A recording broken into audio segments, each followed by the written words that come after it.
no compromise. உங்க சைடுலயும் எங்க சைடுலயும். It's a GT promise. GT Holidays, South India's #1 travel brand. October 5ஆம் தேதி முதல் உங்கள் ஜெயச்சந்திரன் இப்பொழுது மிக பிரம்மாண்டமாக கீழ்கட்டளையில். ஒரு மணி நேரத்தில் வந்து பார்க்குறாங்க, குழந்தைய காணோம். தேடுறாங்க, தேடிட்டு கிடைக்கவே இல்லை. உனக்கு கிடைக்கலன்னு என்ன பண்ணுறாங்க, 10 மணி வரைக்கும் பார்த்துட்டு 10 மணிக்கு மாங்காடு காவல் நிலையத்துக்கு போகிறாங்க. அந்த சரக எல்லைக்கு உட்பட்ட காவல் நிலையம். மாங்காடு காவல் நிலையத்தில் போய் ஒரு உதவியாளர்கிட்ட, உங்கள் மகளோட கமல் இது கொலுசா, இது உள்ளாடையான்னு கேட்குறாங்க. அவர் ஆமாங்கன்றார். சொன்ன உடனே கடைசியில் பார்த்தா குற்றவாளியை கைது செய்துட்டோம், உங்கள் கூடயே புகார் கொடுக்க வந்த நபரு உங்கள் குடியிருப்பிலே மேலே இருக்க இந்த தஷ்வந்தன்றவர் தான். இவர் என்ன பண்ணியிருக்காரு, உங்கள் குழந்தைய தூக்கிட்டு மேலே போயிட்டு குழந்தை கொன்னுட்டார். இங்கே முதல் தளத்தில் 2வது தளத்துக்கு கூட்டிகிட்டு போகிறாரு. அங்கேருந்து 2வது தளத்துலேருந்து ஒரு ட்ராவல் பேக்கில் வைக்கிறார். ஒரு ட்ராவல் பேக்கில் வச்சுட்டு அதை 2வது தளத்துலேருந்து கீழே கொண்டு வர்றாரு. கொண்டு வந்து தன்னோட இருசக்கர வாகனத்தில் வச்சுக்கிட்டு நேராக வாகனத்தை ஓட்டிகிட்டு பக்கத்து ரோட்டில் போயிடுறாரு. அப்படியே நேராக போயிட்டு அனகாபுத்தூர் போயிடுறாரு. அனகாபுத்தூர் ஒரு பாலத்துக்கு கீழே அதை போட்டுடுறாரு அப்படின்னு சொல்லி அவங்க தந்தைக்கிட்ட சொல்கிறாங்க. இப்போ திடீர்னு டிசம்பர் மாதம் 2ஆம் தேதி அதே ஆண்டு ஒரு பெண்மணி படுகொலை செய்யப்பட்டு வீட்டில் இருக்கிறாங்க. பேர் சரளா. யார் அப்படின்னு சொல்லிட்டு மறுநாள் டிசம்பர் 3ஆம் தேதி பேப்பரில் வந்துட்டு இருக்கு. அப்போ யாருன்னு கேட்கறது, இவங்க பையன் தலைமறைவாயிட்டார். இந்த பையன் யாரு, ஏற்கனவே இந்த பொண்ணோட இந்த விக்டிம் குழந்தை 6 வயசு குழந்தையோட செப்டம்பர் 12 தான் வெளியே வராரு. பிப்ரவரி 9ஆம் தேதி சிறைக்கு போயிட்டு செப்டம்பர் 12 வெளியே வரவன் திரும்ப டிசம்பர் 6ஆம் தேதி அங்கே கைது பண்ணிட்டாங்களா, மும்பையில் கைது பண்ணிட்டாங்க. அம்மாவை கொலை பண்ண உடனே கொண்டு எதுக்கு கொலை பண்ண அப்படின்னு கேட்டாங்க. அப்போ என்ன பண்ணியிருக்காங்க, எதுக்கு கொலை பண்ணான்னு ஒரு காவல்துறை ஒரு ஸ்டேட்மெண்ட்டில், நகைகள் கொடு, எனக்கு கடன் இருக்குது, கேஸ் இருக்குது, இந்த நகைகளை கொடு. ஏன்டா தஷ்வந்த் இஸ் பிரில்லியன்ட். எங்கோ ஒரு இடத்தில் ஏதோ ஒரு சைக்கோக்கள் தன்னுடைய முழு போதையில் தாயாரை கொண்டு கீழே போதிச்சு மேலே ஏறி உட்காந்த வரலாறு எங்கோது ஒன்று இருக்கும். ஆனால் ஒரு மகன் நகைக்காக தன் தாயை அடித்து கொன்ற சம்பவம் தான் இது. கொண்டுட்டு அந்த நகையை எடுத்துட்டு அப்ஸ்காண்ட் ஆகிட்டார். ஒரு மேலே பதிவு செய்திருக்க வழக்கு ஐபிசி கடத்தல் வழக்கு ஒன்று பதிவு செய்கிறாங்க. அதற்கு 7 வருடம் சிறை தண்டனை கொடுக்குறாங்க. 363 ஐபிசி தூக்கி செல்லுதல், அதற்கு 10 வருடம் சிறை தண்டனை கொடுக்குறாங்க. 354B ஐபிசி ஆடைகளை களையும் நோக்கத்துடன் பெண்களை பலாத்காரம் செய்தல், இதற்கு 7 வருடம் சிறை தண்டனை. 201 தடயங்களை மறைத்தல், இதற்கு ஒரு 7 வருடம் சிறை தண்டனை. ஆக மொத்தம் 46 வருடம் சிறை தண்டனை பிளஸ் தூக்கு அப்படின்னு தீர்ப்பு வழங்கிட்டாங்க. இந்த தீர்ப்பு வழங்கப்பட்ட உடனே கொண்டாடப்பட்டது. உங்கள் தங்க நகையை அதிக விலைக்கு விற்கவும் மற்றும் அடகில் இருக்கும் தங்க நகையை மீட்டெடுத்து அதிக விலைக்கு விற்கவும் உடனே அணுகவும் பிரைம் கோல்ட் ஹப் 9840551787. ஆதரநேயர்களுக்கு அன்பு வணக்கம். இன்று நம்மோடு பத்திரிகையாளர் திருமதி விமலேஸ்வரன் அவர்கள் இருந்துள்ளார். வணக்கம் சார். 2017 தமிழ்நாட்டையே உலுக்கிய வழக்கு, அந்த போரூர் சிறுமி பாலியல் வன்புணர்வு செய்யப்பட்டு எரித்து கொலை செய்யப்பட்ட வழக்கு. இந்த வழக்கை பொறுத்த வரைக்கும் 23 வயதான ஐடி பொறியாளர் தஷ்வந்த் அப்படிங்கிறவரை போலீஸ் கைது பண்ணியிருந்தாங்க. கீழமை நீதிமன்றம் அவருக்கு தூக்கு தண்டனையும் கொடுத்துருந்தாங்க. அந்த தூக்கு தண்டனையிலிருந்து முழுமையாக விடுதலை ஆகியிருக்கார். நேற்றைக்கு சுப்ரீம் கோர்ட் ஜட்ஜ்மெண்ட்டை பொறுத்த வரைக்கும் அந்த வழக்கில் போதிய ஆவணங்கள் இல்லை, அதன் காரணமாக தஷ்வந்த் விடுதலை செய்யப்படுகிறாருங்கிற ஒரு தீர்ப்பை சுப்ரீம் கோர்ட் கொடுத்துருக்காங்க. குறிப்பாக 2017 தமிழ்நாட்டை உலுக்கிய இந்த வழக்கை பற்றி சொல்லுங்கள். எப்படி சுப்ரீம் கோர்ட்டில் தஷ்வந்த் விடுதலை ஆனார் அப்படிங்கிறத பற்றி விரிவாக சொல்லுங்கள். சென்னை போரூர் அடுத்த மதனந்தபுரம் அப்படின்னு சொல்லுவாங்க. அது குன்றத்தூருக்கு அருகிலே கூட வரும். அந்த இடத்துல மதனந்தபுரத்தில் ஒரு குடியிருப்பில் வசிக்கிறாங்க. சேகர் சரளா அப்படின்ற தம்பதியினர். அவர்களோட மகன் தான் இந்த தஷ்வந்த்ன்ட்டு. அந்த இவர் பொறியாளராக பணிபுரிஞ்சிட்ருக்காரு. இவங்க 2வது தளத்தில் இருக்கிறாங்க. முதல் தளத்தில் இந்த 6 வயது சிறுமி விக்டிம், அவங்களோட தந்தை பாபு, தாயார் ஸ்ரீதேவி அவங்க வசிக்கிறாங்க. 2017ஆம் ஆண்டு பிப்ரவரி மாதம் 5ஆம் தேதி தன்னுடைய குழந்தையை விளையாடிட்டு இருந்திருக்காங்க ஃப்ளாட்டில். அவங்க பக்கத்தில் கடைக்கு போயிருந்தாங்க. நான் பல இடத்துல அப்போது 2017 காலகட்டங்களில் ஊடகங்களில் வெளியூர் போயிருந்தாங்க, ஊருக்கு போயிருந்தாங்கன்னா 7 வயது குழந்தைய விட்டுட்டுலாம் வெளியூர் போக முடியாது. அதனால் அவங்க விளையாட விட்டுட்டு கடைக்கு போயிருக்காங்க. அவங்க 7:30 மணிக்கு வந்து பார்க்குறாங்க. 7:30 மணிக்கு வந்து பார்க்கும்போது 1 மணி நேரத்தில் வந்து பார்க்குறாங்க, குழந்தைய காணோம். அப்புறம் தேடுறாங்க, தேடிட்டு கிடைக்கவே இல்லை. உனக்கு கிடைக்கலன்னு என்ன பண்ணுறாங்க, 10 மணி வரைக்கும் பார்த்துட்டு 10 மணிக்கு மாங்காடு காவல் நிலையத்துக்கு போகிறாங்க. அந்த சரக எல்லைக்கு உட்பட்ட காவல் நிலையம். மாங்காடு காவல் நிலையத்தில் போய் ஒரு உதவியாளர்கிட்ட குழந்தைய காணோம் அப்படின்னு சொல்லிட்டு தாய் தந்தை கூட வந்து இருவர் வராங்க. அவருடைய தந்தையோட நெருக்கமான ஒருத்தரும் இன்னொருத்தர் நபரும் ஒருத்தர் வராங்க. வந்து புகார்லாம் கொடுக்குறாங்க. கொடுத்துட்டு போலீஸ் தேடுறாங்க. 5ஆம் தேதி இரவு, 6ஆம் தேதி, 7ஆம் தேதி இந்த மாதிரி பல இடங்களில் தேடுறாங்க. அப்போ அவங்க தந்தை கூட இருந்த அந்த குடியிருப்பில் இருக்க ஒரு பையனும் அவங்க தந்தை இவங்கெல்லாம் கூட போய் எல்லா இடத்துலையும் போலீஸ் கூட அங்கே போயிருக்குமா, அங்கே போயிருக்குமா, அங்கே போயிருக்குமா, எங்கே தேடுறாங்க. பக்கத்தில் எந்த சிசிடிவியும் கிடையாது. ஓகே. இப்போ 5, 6, 7, 8 8ஆம் தேதி திடீர்னு என்ன பண்ணுறாங்க, போலீஸ் வந்து அந்த 2ஆம் தளத்தில் இருந்த குடியிருப்பில் இருந்த தஸ்வந்தை வந்து அவருடைய அலுவலகத்தில் போய் கைது செய்கிறாங்க. ஓகே. 8ஆம் தேதி அன்னைக்கு 3 நாள் கழிச்சு 11 மணிக்கு அலுவலகத்தில் கைது செய்கிறாங்க. கைது செய்து கொண்டு வந்த உடனே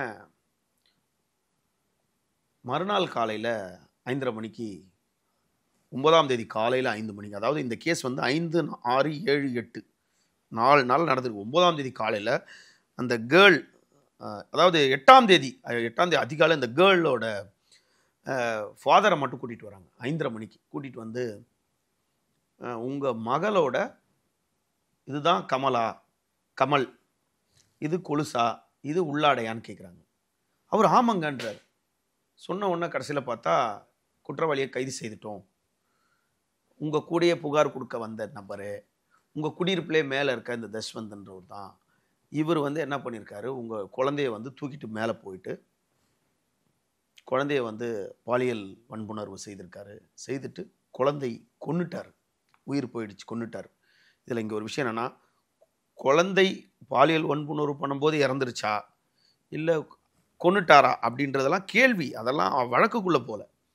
இந்த மாதிரி கொன்னுட்டு அவர் என்ன பண்ணிட்டாரு, இங்கே முதல் தளத்தில் வந்து 2ஆவது தளத்துக்கு கூட்டிகிட்டு போகிறாரு.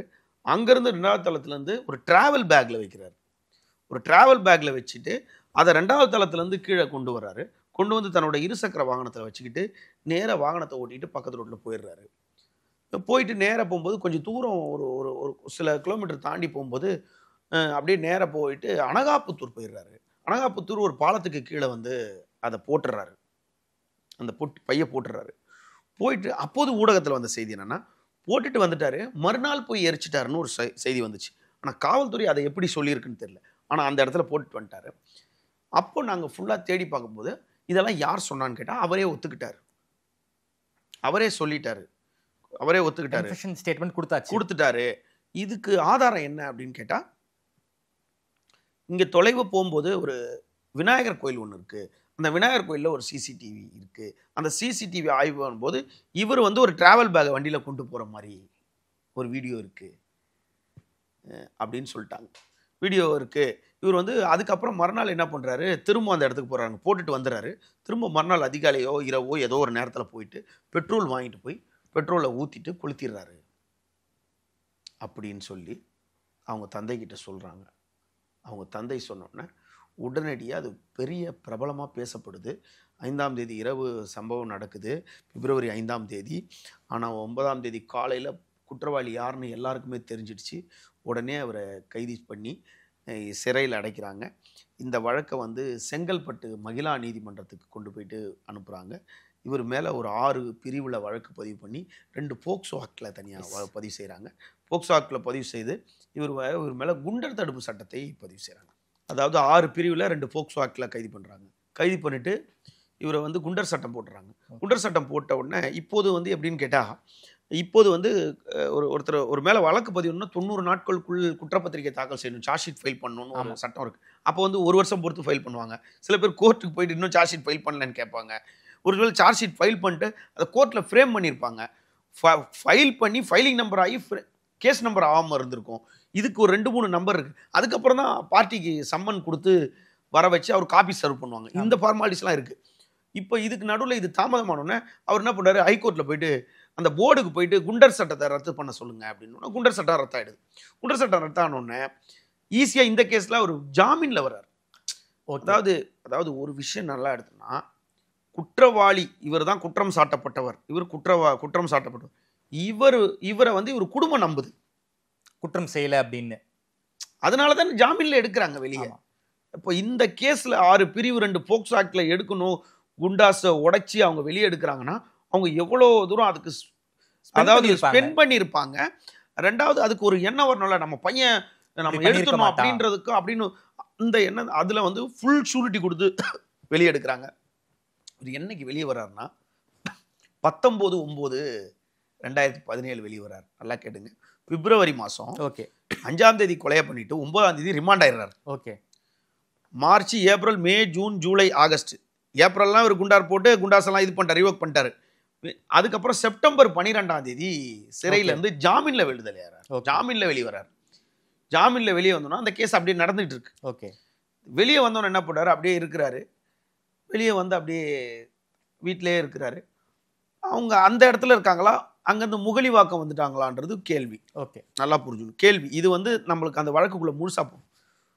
இப்போ திடீர்னு டிசம்பர் மாதம் 2ஆம் தேதி அதே ஆண்டு ஒரு பெண்மணி வந்து படுகொலை செய்யப்பட்டு வீட்டில் இருக்கிறாங்க.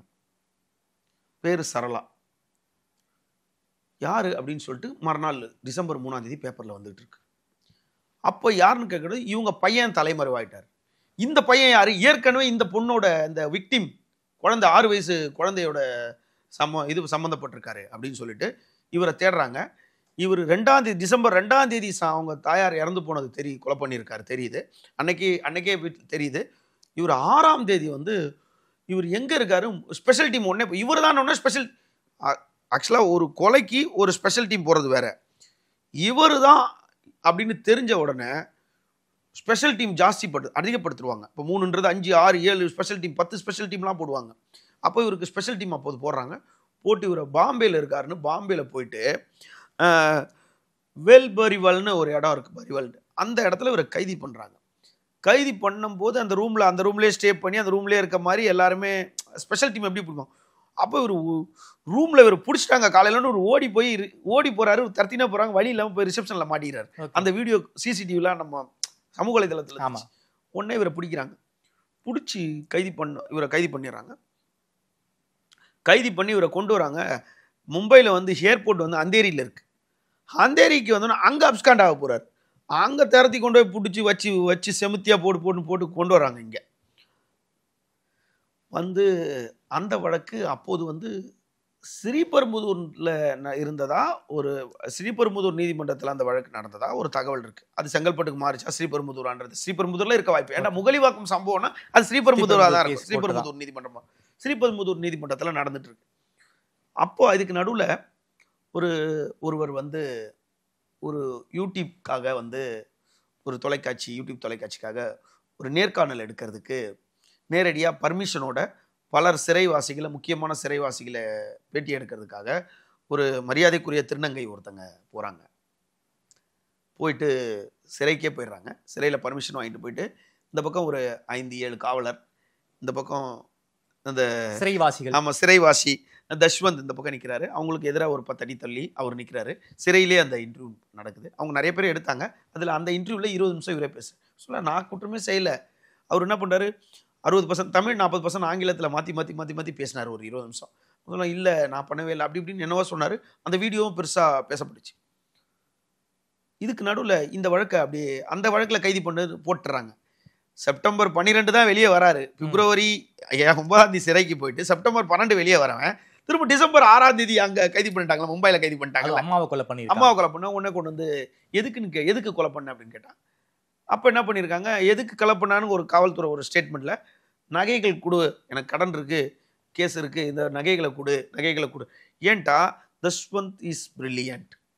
அந்த பிரில்லியன்ட் எப்படி நம்மளுக்கு தெரியும், நம்ம பேசி பழகினதில் அவனோட யூடியூப் இன்டர்வியூவே சொல்லுவாங்க எவ்வளோ பிரில்லியன்ட். அப்போது அந்த கேஸை எந்த கோணத்தில் கொண்டு போகலான்றதுக்காக இருந்தாரா, தனக்கு செலவு இருக்கணுன்றாரா, இல்லை போதை பழக்கத்துக்கு தேவைன்னு இருந்தாரா, இல்லை சிறைக்குள்ளே இருந்த பழக்கத்தினால வெளியே வந்தோன்னே ஏதோ கொடுக்கல் வாங்கணும் பண்ணணும்னு இருந்தாரா. அவங்க அம்மாட்ட நகையை கேட்டு தொல்லை பண்ணார். நகையை கேட்கணும்னா அவங்க அம்மாவை, அதாவது வரலாற்றில் இதுவரை நடந்திராத, எங்கோ ஒரு இடத்தில் ஏதோ ஒரு சைக்கோக்கள் தன்னுடைய முழு போதையில தாயாரை கொண்டு கீழே போதிச்சு மேலே ஏறி உட்கார்ந்த வரலாறு எங்கோது ஒன்று இருக்கும். ஆனா ஒரு மகன் நகைக்காக தன் தாயை அடித்து கொன்ற சம்பவம் தான் இது. இங்க கொண்டுட்டு அந்த நகையை எடுத்துட்டு அப்ஸ்காண்ட் ஆயிட்டார். ஒரு 25 அவரை கைதி பண்ணும்போது அந்த நகையும் அவர்கிட்ட இருந்துச்சு. இந்த குழந்தை இதுக்கு முன்னாடியே இந்த சிறுமி கொலை பண்ணும்போது அப்போது முதல்வர் வந்து ஓபிஎஸ் இருந்தார். அவர் என்ன பண்றாரு, 3 லட்சம் ரூபாய் வந்து அரசு சார்பில் அந்த குழந்தையோட உங்களுக்கு ஒரு நிவாரணம், அவங்க தாய் தந்தைக்கு ஒரு நிவாரணம் கொடுக்குறாரு. இப்போ இந்த வழக்கில் டிசம்பர் 6ஆம் தேதி தூக்கிட்டு வந்து அவர் உள்ள போடுறாங்க. போட்ட உடனே என்ன ஆயிடுது, அந்த வழக்கு நடக்க ஆரம்பிச்சிடுது. போக்சோ வழக்கு நடக்க ஆரம்பிச்சிடுது மகிழா நீதிமன்றத்தில். நினைவு சரியா இருந்தால் நீதிபதி வேல்முருகன், மாண்புமிகு நீதிபதி வேல்முருகன் செங்கல்பட்டு நீதிமன்றத்தில் நடக்குது. அங்கே வந்து என்ன பண்ணுறாங்க, அவருக்கு தீர்ப்பு நாள் ரெடி ஆகிடுச்சு, தீர்ப்பு கொடுக்கறதுக்கு லீகலுக்கு வந்துட்டாங்க. தீர்ப்பு கொடுக்கும்போது அதுக்கு வந்து 30 சாட்சியங்கள் அதுக்கு எடுத்துக்கிறாங்க, 45 ஆவணங்கள் எடுத்துக்கிறாங்க, காவல்துறை தரப்பில் 19 சாட்சியங்கள் எடுத்துக்கிறாங்க. எடுத்துட்டு ஜட்ஜ்மெண்ட் கொடுக்குறாங்க. என்ன கொடுக்குறாங்கன்னா, அவர் மேலே பதிவு செய்திருக்க வழக்கு 363 ஐபிசி, அப்போ ஐபிசி தான். ஆமாம், ஐபிசி கடத்தல் வழக்கு ஒன்று பதிவு செய்கிறாங்க. ஓகே. அதற்கு 7 வருடம் சிறை தண்டனை கொடுக்குறாங்க. ஓகே. 366 ஐபிசி, 363 ஐபிசி தூக்கி செல்லுதல், ஓகே, அதற்கு 10 வருடம் சிறை தண்டனை கொடுக்குறாங்க. ஓகே. 354 ஐபிசி ஆடைகளை களையும் நோக்கத்துடன் பெண்களை பலாத்காரம் செய்தல், இதற்கு 7 வருடம் சிறை தண்டனை கொடுக்குறாங்க. ஓகே. அப்புறம் 201 தடயங்களை மறைத்தல், இதற்கு ஒரு 7 வருடம் சிறை தண்டனை கொடுக்குறாங்க. 302 கொலை, இதுக்கு வந்து டெத் பெனால்டி அப்படின்னு ஒரு பெனால்டி ஒன்று போடும். டெத் பெனால்டி, தூக்கு தண்டனை. ஆமா, டெத் பெனால்டி, அதான் தூக்கு தண்டனை. ஓகே. போட்டுட்டு இது இல்லாம போக்சோ சட்டம் 6, 7, 8 பிரிவுல இப்போது அதுக்கு 20 ஆண்டுகள் கொடுத்துருக்காங்க அந்த செக்ஷனுங்க. ஆனா அப்போது வந்து என்னன்னு கேட்டா, போக்சோ ஆக்ட் 6, 7, 8ல வந்து ஒன்னத்துக்கு வந்து 10 வருடமும் ஒன்னத்துக்கு 5 வருடம், மொத்தம் போக்சோல மட்டும் 15 வருடம். ஓகே. ஆக மொத்தம் 46 வருடம் சிறை தண்டனை பிளஸ் தூக்கு. ஓகே. அப்படின்னு அவங்க தீர்ப்பு வழங்கிட்டாங்க. இந்த தீர்ப்பு வழங்கப்பட்ட உடனே கொண்டாடப்பட்டது, நீதி கிடைச்சிருச்சு அப்படின்னு சொல்லிட்டு கொண்டாடப்பட்டாங்க எல்லாராலையும். குற்றவாளி தரப்புல குற்றம் சாட்டப்பட்டவர், தண்டனைக்கு குற்றவாளி வந்து கண்டிப்பா வந்து அப்பீல் போவார். அதுக்கு அவர் சட்டத்தில் இடம் இருக்கு. கிழமை நீதிமன்றம் சட்டமே வந்து 4 இடமா இருக்கு. கிழமை நீதிமன்றம் இருக்கு, ஹைகோர்ட், அதுக்கப்புறம் ஜுடிஷியல் ஃபர்ஸ்ட் கிளாஸ் மெட்ரோபாலிட்டிஷன் இருக்கு, அதன் பிறகு ஹைகோர்ட் இருக்கு, ஹைகோர்ட்டுக்கு பிறகு சுப்ரீம் கோர்ட் இருக்கு, அப்புறம் அப்பீல் இருக்கு. இப்படிலாம் இருக்கு. சுப்ரீம் கோர்ட்ல ரிவ்யூ இருக்கு. இங்க என்ன பண்றாரு, அவர் உடனே ஹைகோர்ட் வர்றாரு. ஹைகோர்ட் எப்படின்னா, குறுகிய காலத்துல ஒரு 30 நாளுக்குள்ளேயோ 60 நாளுக்குள்ளேயோ அவங்க ஒரு டைமுக்குள்ள ஃபைல் பண்ணணும். ஆமா. முதல்ல எப்படி பண்ணுவாங்க, எடுத்த உடனே தண்டனை ரத்து பண்ணணும்னு சொல்ல மாட்டாங்க, இந்த தண்டனை நிறுத்தி வைங்கன்னு சொல்லுவாங்க. அதுக்கப்புறம் இதுக்கு அப்பீல் போறோம் அப்படின்னு சொல்லுவாங்க. அப்போ நிறுத்தி வச்சு அப்பீல் போகும்போது அது ஒரு வருடம் விசாரணை போய்கிட்டே இருக்கு. அதுல 2 நீதிபதியில் ஒரு பெண் நீதிபதி ஒருத்தங்க இருக்காங்க. அவங்க என்ன பண்றாங்க, இது எல்லாத்தையும் போட்டு இல்லை கன்ஃபார்ம் பண்ணிட்டோம், மகிழா நீதிமன்றம், செங்கல்பட்டு மகிழா நீதிமன்றம் நீதிபதி கொடுத்த உத்தரவு சரியான உத்தரவு, அதனால ஃபுல்லா இது பண்ணிட்டு யுவர் அப்பீல் வந்து டிஸ்மிஸ் அப்படின்றாங்க. ஓகே. அதாவது கிழமை நீதிமன்றம் கொடுத்த தீர்ப்பை உத்தரவாவே போட்டுறாங்க, டிக்ளேர் பண்ணிடுறாங்க. ஓகே. இந்த நிலையில அவங்க தாயாரோட கொலை பண்ண வழக்கு வருது. அதுக்கு வந்து மெயின் வந்து LW1ன்னுவாங்க, ஓகே, இல்ல PW1ன்னுவாங்க. இதுல ஏதோ ஒன்று தான் சொல்லுவாங்க. நம்ம ஒன்று, அவர் தான் முக்கியமான சாட்சி. யாருன்னு கேட்டா, இவரோட தந்தை வந்து சேகர். ஆமா. அவர் என்ன ஆயிடுறாரு அப்படின்னா, அதாவது ஹாஸ்டல் விட்னஸ்ன்னுவாங்க, ஹாஸ்டல் ஆயிட்டாருன்னுவாங்க, பிறல் சாட்சி.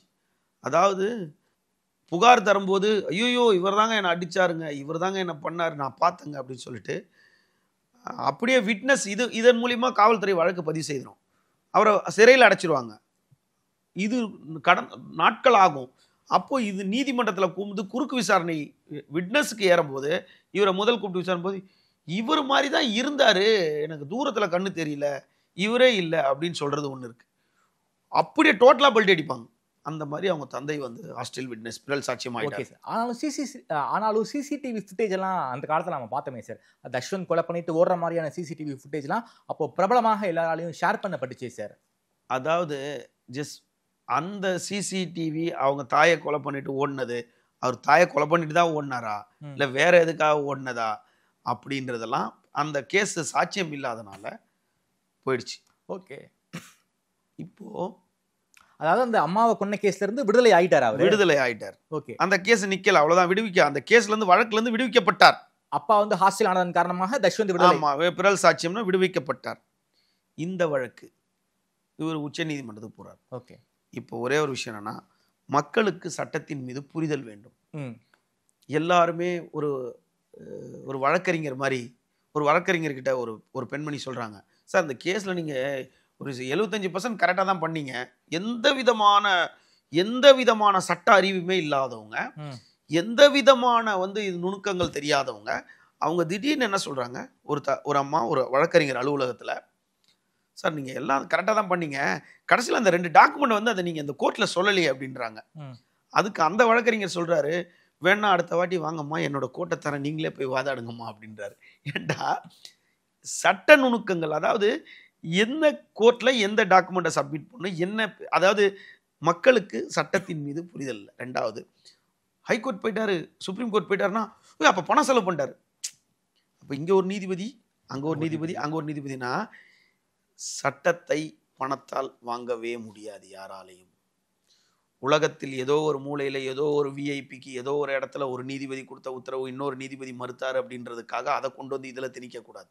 அதுக்கு 1008 கிரவுண்ட்ஸ் இருக்கும். மீதி பொதுவாக ஒரு சட்டத்தை, நீதிபதி வேற சட்டம் வேற, நீதிபதிக்கே சட்டம் செலவு கேட்டிருக்கல. அதனால சட்டத்தை யாராலையுமே விலை கொடுத்து வாங்க முடியாது. விலை கொடுத்து வாங்க மாறி இருந்தால் இவ்வளோ நாள் அவன் இருக்கவே தேவையில்லை, எப்பயோ வாங்கியிருப்பான். அதாவது இப்போ 2 விஷயம் ஒரு வழக்கை பொறுத்தளவுக்கு, டைரக்ட் ஐ விட்னஸ், நேரடி சாட்சியம் ஒரு வழக்கு. இன்னொரு வழக்கு சூழ்நிலை சாட்சியம். ஓகே, இதுக்கு எப்படி பேர் சொல்லுவாங்கன்னா, டைரக்ட் ஐ விட்னஸ், சர்க்கம்டன்ஸ் ஐ விட்னஸ், சர்க்கம்டன்ஸ் விட்னஸ்னுவாங்க. இது சூழ்நிலை சாட்சியம். ஆமா, இது 2 இருக்கு. இந்த பையனோட வழக்கு எல்லாமே, இந்த வழக்கு எல்லாமே சூழ்நிலை சாட்சியமாக தான் இருக்கு, நேரடி சாட்சியம் இல்லை. ஓகே, இப்போ விசாரணைக்கு வருது. The supreme court justice Vikram Nath அப்படின்ற ஒரு 70 பக்கங்களில் நேற்று ஒரு உத்தரவு பிறப்பிச்சார். இந்த 70 பக்கங்களில் அவர் பிறப்பித்த உத்தரவில் இந்த பையனுக்கு கொடுத்துருக்கிறது கேபிட்டல் பனிஷ்மெண்ட். இதுக்கு பேர் ஏன்னா தூக்கு தண்டனை அப்படி சொல்லுவாங்க. கேபிட்டல் பனிஷ்மெண்ட் தான் அது. அப்படின்னு இப்போ அவர் எடுத்த உடனே முதல்ல என்ன சொல்றாரு, நேற்று ஊடகத்தை பார்த்த உடனே, செய்தி பார்த்த உடனே எல்லாம் என்ன சொல்லுவான், நான் இந்த ஜட்ஜ்மெண்ட் கொடுத்தாங்க, அங்கே போயிட்டு வாங்கிட்டு வந்துட்டான் போல இருக்கு. அதனால் கடையில் விற்கிற பொருளா, போய் காசு கொடுத்து வாங்கிட்டு வர்றதுக்கு. அப்போது இவங்களுக்கு உண்டான புரிதல் சட்டத்தின் மீது, சட்ட நுணுக்கங்களின் மீது புரிதல் இல்லை. எல்லாரும் வழக்கறிஞர் ஆகிட முடியாது. கருப்பு கோட்டை நீங்களும் நானும் தூக்கி போட்டால் நம்ம வழக்கறிஞர் ஆகிட முடியுமா? அப்போது சட்டத்தின் நுணுக்கங்கள் தெரிஞ்சிருக்கணும். அப்போது அந்த சட்டத்தில் ஒரு விஷயம் சொல்லியிருக்கு, அதாவது 10 குற்றவாளி தப்பித்தாலும் ஒரு நிரபராதி தண்டிக்கக்கூடாது. ஆனால் இந்த 2 நீதிமன்றத்திலையும் குற்றவாளி தப்பிக்கக்கூடாது அப்படின்றது இதில் காவல்துறை தன்னுடைய வேலை செய்து, ஆனால் உச்ச நீதிமன்றத்தில் நிரபராதி தண்டிக்கப்படக்கூடாதுன்ற ரூட்டில் போகுது. ஓகே, இதுக்கு நீங்கள் போய் பார்த்தீங்கன்னா, இதில் அவங்க காவல்துறை கேட்டிருக்க அவர் என்ன கிரவுண்ட்ஸில் இந்த பையனை விடுவிச்சாரு, இந்த பையனை எந்த கிரவுண்ட்ஸில் விடுவிச்சாருன்னு நீங்கள் எடுத்து பார்த்தீங்கன்னா, முதல் 6லேருந்து 7க்குள்ள சம்பவம் நடந்திருக்கா, இந்த 1 மணி நேரத்தில் இந்த பொண்ணை கூட்டிட்டு மேலே தூக்கிட்டு போய் இந்த பொண்ணை பாலியல் வன்புணர்வு செய்து உடனே கொன்று ஒரு டிராவல் பேக்கில் வச்சு அந்த டிராவல் பேக்கில் எடுத்துகிட்டு போய் அந்த அனகாபுத்தூரில் வச்சுட்டு திரும்ப அந்த 1 மணி நேரத்தில் வர முடியுமா? அப்போ அந்த 2ஆம் மாடியிலேருந்து அந்த பேக்கை இழுத்துட்டு வந்தான்னா எத்தனை பேர் அவனை பார்த்துருப்பாங்க, எப்படி வண்டியில் கொண்டு போகிறான்? இது ஒரு விட்னஸ். நேரடி சாட்சியம் இல்லை, சூழ்நிலை சாட்சியம் தான் இங்கே இருக்கு. 2வது விஷயத்துக்கு வராரு, அங்க ஒரு கோயில்ல இவர் பேக் எடுத்துட்டு போற மாதிரி சிசிடிவி இருக்கு. இவர் பேக் தான் எடுத்துட்டு போறாருன்னு காவல்துறை சொல்லுது. அது எந்த நேரத்துல எடுத்துட்டு போறாரு? இந்த நேரத்துல எடுத்துட்டு போறாரா அப்படின்னு ஒரு கேள்வி வச்சிருச்சு. மூணாவது, இவர் எந்தெந்த இடத்துலலாம் பெட்ரோல் வாங்கினாரு, அதுக்கு சாட்சியம் இருக்கா? நாலாவது, PW3, இதுதான் முக்கியமானது இந்த வழக்கை பொறுத்தளவுக்கு. அவங்க தந்தை கூட முதல்ல 2017 பிப்ரவரி 5ஆம் தேதி புகார் கொடுக்க வராருல ஒருத்தர், முருகன் சொல்ற ஒரு தந்தையோட நெருங்கிய நண்பர். அவர் என்ன சொல்லியிருக்காரு போலீஸ் கிட்ட, 6ல இருந்து 7 மணி வரைக்கும் இந்த பையன் கூட தான் விளையாடி இருந்ததை நான் பார்த்தேன் அந்த பொண்ணுன்னு இருக்காரு. அப்போ காவல் நிலையத்துக்கு வரும்போதே அவர் சொல்லியிருக்கணும்ல, சார் இந்த பையன் கூட தான் விளையாடி இருந்துச்சு, டேய் நீ என்னடா கூட வர, நீ தானே என்ன போய் தேடுற மாதிரி வர, நீ அந்த பொண்ணு கூட விளையாடி இருந்தேன்னு அவர் அப்போ சொல்லலாம்ல. அவர் அப்போது சொல்லாமல் காவல்துறை விசாரணையில் தான் சொல்றது. 3. 4வது விஷயம், த டெஸ்ட் ஐடென்டிஃபிகேஷன் பரைடு. அதாவது அடையாள அணிவகுப்புனா என்னன்னா, அது பல இருக்கும். அதுல இப்படி கேட்டிருக்கலாம், கம்மல், உள்ளாடை, அதாவது உள்ளாடைன்னா சின்ன குழந்தையோட ஜட்டி தான், கொலுசு, இது 3ஐயும் தந்தைக்கு தெரியுமா தாய்க்கு தெரியுமா? எந்த ஈஸியா? அம்மாவுக்கு தான் தெரியும். அம்மாவுக்கு தெரியும். அப்போ காலையில் 5:30 மணிக்கு நீங்க போய் போலீஸ் அவங்க தந்தையை கூட்டிட்டு வர வேண்டிய அவசியம் என்ன? 5:30 மணிக்கு. அப்போ தாயாரை கூட்டிட்டு வந்து தாயாருக்கு தானே தெரிஞ்சிருக்கும். அக்யூரேட்டாக தெரியணும், தாய்க்கு தானே தெரியும். என்ன நகை போட்டாங்க, என்ன ட்ரெஸ் போட்டாங்க, என்ன இது போட்டாங்க, தாய்க்கு தானே தெரிஞ்சிருக்கும். இப்போ தாயை கூட்டிட்டு வந்து காட்டிருக்கணுமே. இப்படிலாம் கேட்டிருப்பாங்க. ஆனா அடுத்த கிரவுண்ட்ஸ்ல எப்படி போறாங்க, ஐடென்டிஃபிகேஷன் மார்க், பரேடு நிக்க வச்சு இந்த உடைதானான்னு கேட்டிங்களா? 2வது, சிசிடிவி பொருந்தலை, டிஎன்ஏல 2 இருக்கு. தடையல்னு ஒன்று இருக்கு, மருத்துவ ரீதியாக ஒன்று இருக்கு. மருத்துவ ரீதியாக அந்த பொண்ணு எரிஞ்சிடுச்சு, அதோட எலும்புல இருந்து எடுத்து பார்த்துருக்காங்க. அப்போ அது அந்த டிஎன்ஏ ஒத்து போகவில்லை இப்படின்னு ஒன்று இருக்கு. அதுக்கப்புறம் என்ன பண்றாங்க, அப்போ இந்த நீதிமன்றம் கொடுத்த தீர்ப்பு தப்பா அப்படின்னு கேட்டக்கூடாது. நீதிமன்ற தீர்ப்பு உங்களுக்கோ எனக்கோ விமர்சிக்க உரிமை இல்லை, நம்மளுக்கு அதுக்கு உரிமை இல்லை. Everest power, the highest power supreme court. அப்போ சுப்ரீம் கோர்ட் என்ன இதில் பார்க்குது, கோணத்தில் பார்க்குதுன்னா, அவசரமா காவல்துறை இந்த வழக்கை கையாண்டிருக்கு. காவல்துறை கொடுத்த ஸ்டேட்மெண்ட் வச்சு அவங்க ஜட்ஜ்மெண்ட் கொடுத்துட்டாங்க. காவல்துறை என்ன பண்ணியிருக்குன்னு கேட்டா, உடனே அவன் தரப்புல அவனுக்கு ஒரு வழக்கறிஞர் வச்சு கொள்றதுக்கு உண்டான வாய்ப்பை தரல. ஏன் தரலன்னா, அந்த காலகட்டத்தில் ஒரு சின்ன குழந்தை இப்படி பண்ணிட்டான்னுட்டு வழக்கறிஞர் யாருமே அவனுக்கு ஆஜராக மாட்டாங்க. ஆமா. 1. குறிப்பாக இந்த அண்ணா பல்கலைக்கழகம் இந்த ஞானசேகரன் வழக்கை பொறுத்த வரைக்கும் குறிப்பாக வழக்கறிஞர்கள் நாங்க யாருமே ஞானசேகரனுக்கு ஆதரவாக ஆஜராக மாட்டோம்னு சொல்லியாச்சு. ஞானசேகரன் வழக்கு பொறுத்த அளவுக்கு கிடையாதுங்க. பல வழக்குகள் ஏற்கனவே அந்த வட சென்னையில ஒரு காவலாளிகள்லாம் சேர்ந்து இது பண்ண எந்த வழக்கிலுமே குழந்தைக்கு எதிரான வழக்குல வழக்கறிஞர் ஆஜராக மாட்டாங்க. அவங்க உறவினரோ தூரத்து சொந்தமோ ஃப்ரெண்ட்ஷிப்போ யாரும் வந்தா கூட வருவாங்க. 1. 2வது, அரசு தரப்புல ஒரு வழக்கறிஞர் நியமிச்சிருக்காங்க. அந்த வழக்கறிஞருக்கு அவர் படிச்சுட்டு அந்த கேஸை நடத்துறதுக்கு உண்டான கால அவகாசம் அவருக்கு கொடுக்கல.